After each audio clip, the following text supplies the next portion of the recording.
कुंडीमधील drainage होलवरती छोटे छोटे दगड ठेवून घ्यावे. त्याच्यानंतर 40% सेंद्रिय खत आणि 60% माती याचे मिश्रण करून कुंडी भरून घ्यावी व त्याच्यानंतर कुंडीमध्ये रोप लावावे.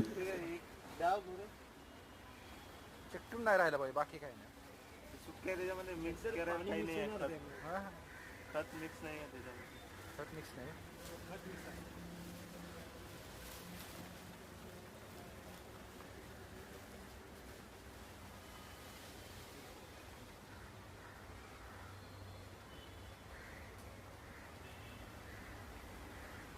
आणखी